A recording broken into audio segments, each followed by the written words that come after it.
नमस्कार। आदर्श शिक्षण संस्थान द्वारा आयोजित ऑनलाइन में शिक्षण में आपका हार्दिक स्वागत। पिछले वीडियो में हमने गुणज और सार्वगुणज गुणनखंड के बारे में पढ़ा था। आज जो है इस वीडियो में हम अभाज्य गुणनखंड के बारे में ध्यान करेंगे। अभाज्य गुणनखंड कैसे ज्ञात करते हैं, ठीक है ना। इसमें जो है हमने पहले भाज्यता के नियम पढ़े थे।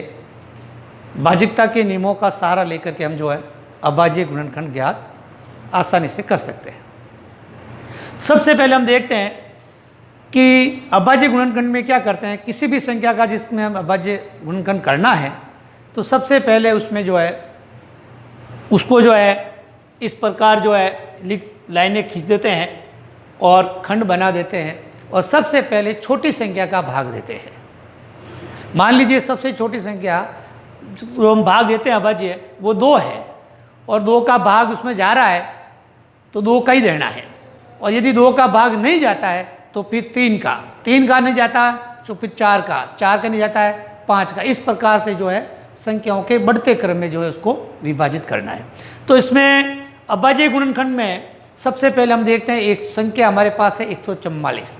अब 144 है तो इसका अभाज्य गुणन करते हैं। तो सबसे पहले हम देखते हैं भाज्यता के नियमों के आधार पर कि इसमें किस संख्या का भाग रहेगा। तो इसमें इकाई का अंक जो है 144 में 4 है, इसीलिए इसमें 2 का भाग रहेगा। तो सबसे पहले हमने 2 का भाग दिया 144 में तो 72 आए। फिर इसमें देखते हैं कि इकाई का अंक 2 है तो और 2 का भाग दिया इसमें तो 36 आए। तो 36 में भी संख्या 36 में हम देखते हैं कि इकाई का अंक 6 इसलिए और 2 का भाग जा रहा है तो भाग दिया तो 18 आए। इसमें भी हम देखते हैं कि इकाई का अंक जो है 8 है तो इसमें और 2 का भाग दिया तो 9 आए। फिर हम देखते हैं कि इसमें जो है 9 जो है 2 से विभाजित नहीं है तो 2 के बाद में 3 से विभाजित करते हैं। तो 3 से 9 विभाजित है इसलिए 3 का भाग दिया 9 में तो 3 आया और 3 का भाग 3 में दिया तो 1 आ गया।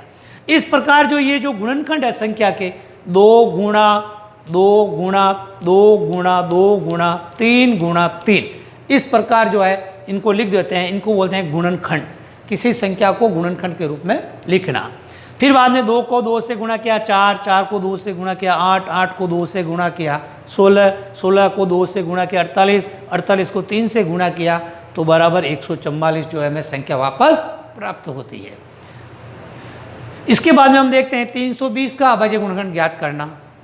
इसमें भी हम देखते हैं कि इकाई का अंक 0 है इसीलिए 2 से ये संख्या भाज्य है तो 2 का हम भाग देंगे तो 160 आएंगे। इसमें हम देखते हैं 160 में इकाई का अंक 0 है इसीलिए 2 का भाग देते हैं। 2 का भाग दिया तो 80 प्राप्त हुए और इकाई का अंक 0 है इसलिए और 2 का भाग दिया तो 40 आ गए। इकाई का अंक 0 है इसलिए और 2 का भाग जाएगा तो 20 आए, भाग दिया तो 20 में भी हम जो है 2 का भाग देंगे 10। फिर 10 में 2 का भाग जो है देंगे तो 5 आएंगे और 5 एक ऐसी अभाज्य संख्या जिसको खुद का ही भाग जाता है तो 5 का 5 में ही भाग देंगे तो 1 आ जाएगा। इस प्रकार जो इस संख्या की जो गुणनखंड है वो 2 into 2 into 2 into 2 into 2 into 2 into 5 इस प्रकार इनका गुणनफल करेंगे तो हमें वापस संख्या के 320 प्राप्त होंगे। इसके बाद में संख्या है 980। इसका मान लो अभाज्य गुणनखंड ज्ञात करना है तो सबसे पहले इकाई का अंक इसमें भी 2 शून्य है, 0 से 2 से डिवाइड भाग देंगे तो 490 आएंगे। इसके बाद में इकाई का अंक 0 है तो 2 का भाग और देंगे तो हमें 245 प्राप्त होंगे। इसके बाद में हम देखते हैं कि इसमें जो इकाई का अंक 5 है जो 2 से विभाज्य नहीं है और अंकों का योग करें तो 11 हो रहे हैं इसलिए 3 से भी विभाज्य नहीं है। तो इसके बाद 4 से भी नहीं है। इसके बाद संख्या जो है 5 से विभाजित होगी ये तो 5 का भाग दिया तो 49 आए। अब 49 जो है किसी संख्या 6 से भी विभाजित नहीं है। इसके बाद 7 से विभाजित होगी तो 7 का 49 में भाग दिया तो 7 प्राप्त हुए। 7 का भाग 7 में देखते हैं तो 1 प्राप्त होता है। ठीक इस तरह से जो है इनको गुणनफल के रूप में लिखते हैं 2 इंटू 2 इंटू 5 इंटू 7 इंटू 7। इसको गुणा करते हैं अभाज्य गुणनखंड के जो गुणनखंड है इनको गुणा करते हैं तो वापस संख्या जो है 980 प्राप्त होती है।